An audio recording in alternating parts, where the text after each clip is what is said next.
દાહોદ ખાતે નવજાત બાળકી મળી આવી છે અને વડવાસ નજીક નદી પાસેથી આ બાળકી મળી આવી છે। સ્થાનિકોએ પોલીસને જાણ કરી બાળકીને સારવાર માટે ખસેડવામાં આવી છે। પોલીસે સમગ્ર મામલે તપાસ હાથ ધરી છે।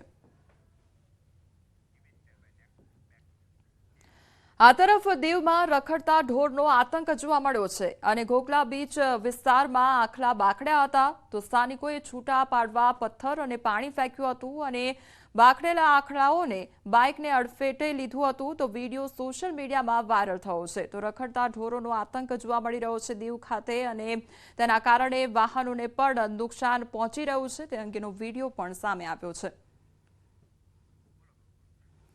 તો આખલાઓ બાખડવાની આ ઘટના સામે આવી છે અને રખડતા ઢોરોનો આતંક દીવમાં જોવા મળી રહ્યો છે જેના કારણે જે વાહન ચાલકો છે જે રહેણાંક વિસ્તારોમાં લોકો રહી રહ્યા છે તે લોકોને પણ મુશ્કેલીનો સામનો કરવો પડી રહ્યો છે। ત્યારે જે બાખડેલા આખલાઓ છે તેમને છૂટા પાડવા માટે પાણીનો છંટકાવ પણ કરવામાં આવી રહ્યો છે।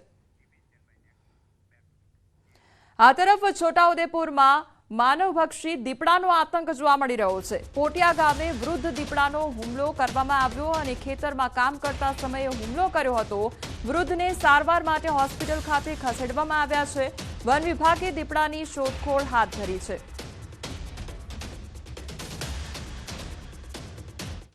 ગીર સોમનાથના કોડીનારના બાવાના પીપળવા ગામે સિંહોના ધામા જોવા મળ્યા છે અને મોડી સાંજે ઉના હાઈવે નજીક ડાલામથા સિંહે દેખા દીધા તો વહેલી સવારે પીપળવા મિતિયાજ ગામના રસ્તાને બે સિંહોએ બાનમાં લીધા હતા અને જેથી વાહન ચાલકો અને વાડી વિસ્તારમાં જતા લોકો પરેશાન થયા હતા। સિંહોએ છેલ્લા કેટલાક દિવસોથી બાવાના પીપળવા ગામમાં અનેક પશુઓના મારણ કર્યા છે। સતત સિંહોના ધામાથી ગામ લોકોમાં ભયનો માહોલ જોવા મળી રહ્યો છે। જૂનાગઢના મેઘાણીનગર વિસ્તારમાં રાત્રિના સમયે સિંહે ગાયનું મારણ કર્યું અને જેના દ્રશ્યો સ્થાનિકોએ મોબાઈલ કેમેરામાં કેદ કર્યા છે। સિંહને જોઈને ગૌવંશ ભાગી જતા નજરે પડ્યા હતા। હાલ આ વિડીયો સોશિયલ મીડિયામાં વાયરલ થઈ રહ્યો છે। જો કે મધુરમ અને વાડલા પાટક વિસ્તારમાં અવારનવાર સિંહના આટાફેરા જોવા મળતા હોય છે।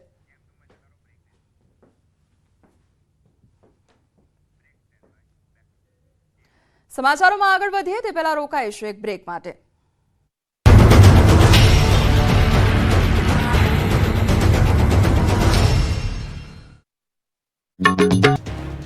અકસ્માતના આ ભયાનક દ્રશ્યો કચ્છના ભુજના છે। અહીં કાર અને બાઇક વચ્ચે ધડાકાભેર ટક્કર થઈ। ભયંકર અકસ્માતના સીસીટીવી સામે આવ્યા છે જેમાં જોઈ શકાય છે કે એક તરફથી ધસમસતી કાર આવી રહી છે। કારની સ્પીડ પણ વધારે છે અને એ વખતે જ એક બાઇક રસ્તો ક્રોસ કરી રહ્યું છે। એક તરફ ધસમસતી કાર અને બીજી તરફ અચાનક જ રસ્તામાં બાઇક આવી જાય છે। તેના કારણે કાર અને બાઇક વચ્ચે ભીષણ ટક્કર થાય છે। અકસ્માત એટલો ગંભીર હતો કે કારની ટક્કરથી બાઇકમાં સવાર 3 લોકો હવામાં ફંગોળાઈ જાય છે। ભુજના કોડકી રોડ પર આજે સવારે આ અકસ્માતની ઘટના બની જેમાં કારની ટક્કરથી 2 લોકોના મોત નીપજ્યા। ચોંકાવનારી વાત એ છે કે એક જ બાઇકમાં 3 લોકો સવાર હતા અને સામેથી પૂરપાટ આવતી કારે બાઇકને જોરદાર ટક્કર મારી હતી। ટ્રાફિકના નિયમોનો ઉલાળ્યો કરીને એક જ બાઇકમાં 3 લોકો સવાર હતા અને અકસ્માત થતા તેઓને આ 3 સવારી ભારે પડી ગઈ। માવઠા બાદ હવે કાતિલ ઠંડીનો રાઉન્ડ। હવામાન વિભાગે કરી આગાહી। થોડા દિવસ આકાશમાં વરસાદી વાદળો ઘેરાયા। કેટલાક વિસ્તારોમાં માવઠું પણ ત્રાટક્યું। વાતાવરણ પલટાતા ખેડૂતોના જીવ અદ્ધર થઈ ગયા હતા પરંતુ હવે ખેડૂતો માટે થોડા રાહતના સમાચાર પણ આવ્યા। હવામાન વિભાગે આગાહી કરી છે કે આગામી દિવસોમાં રાજ્યનું હવામાન સૂકું રહેશે। 24 કલાકમાં લઘુત્તમ તાપમાનમાં 2 થી 3 ડિગ્રીનો ઘટાડો જોવા મળશે જે બાદ તાપમાનમાં કોઈ ફેરફાર જોવા નહીં મળે। રાજ્યમાં વરસાદની શક્યતા નહીવત છે। જો કે હવામાન વિભાગે જણાવ્યું કે માવઠા બાદ હવે કાતિલ ઠંડીનો કહેર શરૂ થશે। આગામી 24 કલાકમાં તાપમાન ગગડશે। અરબી સમુદ્રમાંથી ભેજ આવી રહ્યો છે જેના કારણે राज्य धुम्मस वातावरण जोवा मिल रहे हैं।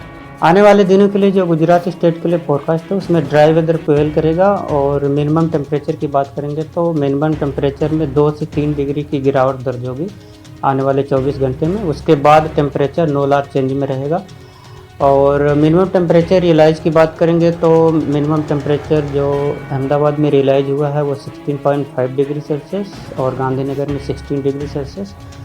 आ तरफ राज्यना કેટલાક વિસ્તારોમાં સવારના સમયે ધુમ્મસભર્યું વાતાવરણ સર્જાયું। કેટલાક વિસ્તારોમાં વાદળો પણ ઘેરાયા હતા। વહેલી સવારે દાહોદના વિવિધ વિસ્તારોમાં ધુમ્મસભર્યું વાતાવરણ છવાયું। ધુમ્મસના કારણે વિઝિબિલિટી ઘટી।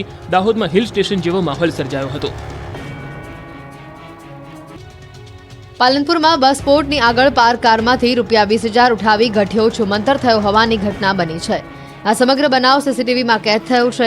વાયરલ થઈ રહેલા દ્રશ્યમાં જોઈ શકાય છે કે બસ પોર્ટ પાસે આવેલા એક બેંકમાં શિક્ષક પોતાના દાગીના મૂકવા માટે આવ્યા હતા અને તે સમયે ગઠિયાએ આયોજનપૂર્વક બેગ પડાવવાનો પ્રયાસ કર્યો હતો. આ માટે તેમણે પ્રથમ રસ્તા પર પૈસા ફેંકીને પૈસા પડી ગયાની વાત કરી હતી અને ત્યારબાદ આચાર્યના સ્વેટર પર થૂંકીને બેગ પડાવવાનો નુસ્ખો અપનાવ્યો હતો.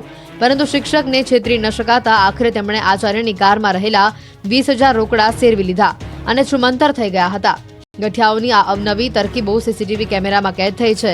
આ બનાવ અંગેની જાણ થતાં જ પોલીસ કાફલો ઘટના સ્થળે આવી પહોંચ્યો હતો અને સીસીટીવીના આધારે ગઠિયાઓને ઝડપી પાડવા માટે વધુ તપાસ હાથ ધરવામાં આવી છે. મહીસાગર જિલ્લામાં ડેરીમાં દૂધમાં પાણીની મિલાવટનો વિડીયો વાયરલ થયો. ખાનપુરના ખુટીલાવ ગામમાં દૂધના ટેન્કરમાં દૂધ સહકારી મંડળીના સભાસદોની હાજરીમાં કેટલીક બરણીઓમાંથી પાણીવાળું દૂધ નાખવામાં આવ્યું હતું.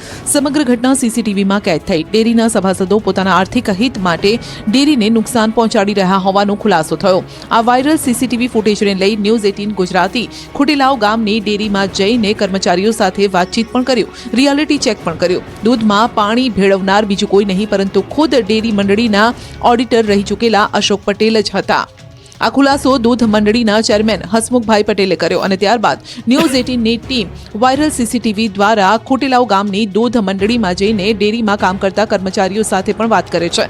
ત્યારે ડેરી મંત્રી તરીકે કામ કરતા રમેશભાઈ વાયરલ સીસીટીવી અંગે નવાઈ પમાડે તેવો જવાબ આપે છે. તેમણે કહ્યું કે હું બેઠો છું ત્યાંથી કાચ વચ્ચે આવતો હોવાથી મને દૂધ ભરનાર વ્યક્તિ દેખાતા નથી.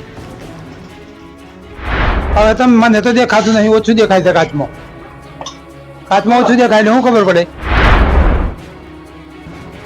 મોરબીમાં બાઇક પર સ્ટન્ટ કરનારને પોલીસે ભણાવ્યો કાયદાનો પાઠ. મોરબીમાં સૂતા બાઇક ચલાવવાનો વિડીયો વાયરલ થયો હતો.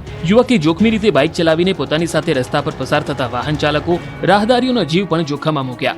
જેનો વિડીયો વાયરલ થતા પોલીસ એક્શનમાં આવી અને સ્ટન્ટબાજની ધરપકડ કરી અને સરભરા કરી. પોલીસે સ્ટન્ટ કરનારનું સરઘસ કાઢ્યું. આરોપી મંજૂર હુસેન અશરફુ ખાન પઠાણે જે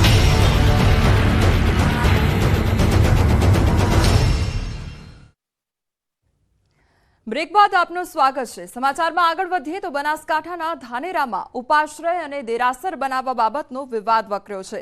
જૈન સમાજમાં ચાલી રહેલા વિવાદ વચ્ચે પાલિકાએ બાંધકામની અપીલ મંજૂરી રદ કરવા છતાં બાંધકામ ચાલુ રહેતા ધાનેરા નગરપાલિકાએ કામગીરી સ્થળને સીલ કરી દીધું છે. અને મહત્વનું છે કે ઉપાશ્રય અને દેરાસર બનાવવા બાબતે જૈન સમાજમાં છેલ્લા 1.5 વર્ષથી વિવાદ ચાલી રહ્યો છે. ધાનેરા તબગચ્છ જૈન સંઘના જૂના ટ્રસ્ટીઓ, નવા ટ્રસ્ટીઓ વચ્ચે વિવાદ સર્જાયો હતો અને વિવાદને લઈ સમગ્ર મામલો હાઈકોર્ટ અને ચેરિટેબલ ટ્રસ્ટમાં જતા પાલિકાએ બાંધકામની પરમિશન રદ કરી હતી. તેમ છતાં બાંધકામ ચાલુ રખાતા ધાનેરા નગરપાલિકાની ટીમ દ્વારા બાંધકામ સ્થળ પર સીલ મારવામાં આવ્યા છે અને જો હવે ફરી કોઈ બાંધકામ કરવામાં આવશે તો તેમની વિરુદ્ધ કડક કાર્યવાહી કરવામાં આવશે તેવી ચેતવણી પણ આપવામાં આવી છે.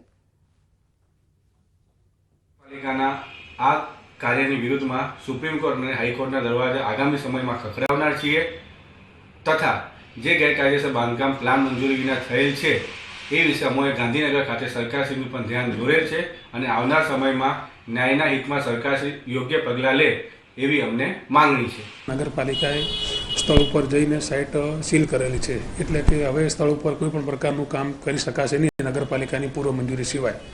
અને આ બાબતે જ્યાં સુધી આખરી હુકમ ચેરિટી કમિશનર કે હાઈકોર્ટનો ના આવે ત્યાં સુધી સ્થળ ઉપર કોઈ પણ વ્યક્તિ, સંસ્થા કોઈ પણ પ્રકારનું બાંધકામનું કાર્ય કરી શકશે નહીં. ઉત્તરાયણ પર્વને હવે ગણતરીના દિવસો બાકી રહ્યા છે ત્યારે પતંગ બજારો પણ પતંગ દોરાથી ધમધમી રહ્યા છે. ત્યારે પ્રતિબંધિત ચાઇનીઝ દોરી કે તુક્કલના વેચાણને લઈ લાલગેટ પોલીસ દ્વારા પતંગ દોરાના વેપારીઓને ત્યાં સરપ્રાઇઝ ચેકિંગ હાથ ધરવામાં આવ્યું છે. સુરત શહેરમાં આવેલ ડબગરવાડ પતંગ બજારમાં પોલીસ દ્વારા પ્રતિબંધિત ચાઇનીઝ દોરી તેમજ તુક્કલને વેપારીઓને ત્યાં ચેકિંગ હાથ ધરવામાં આવ્યું હતું.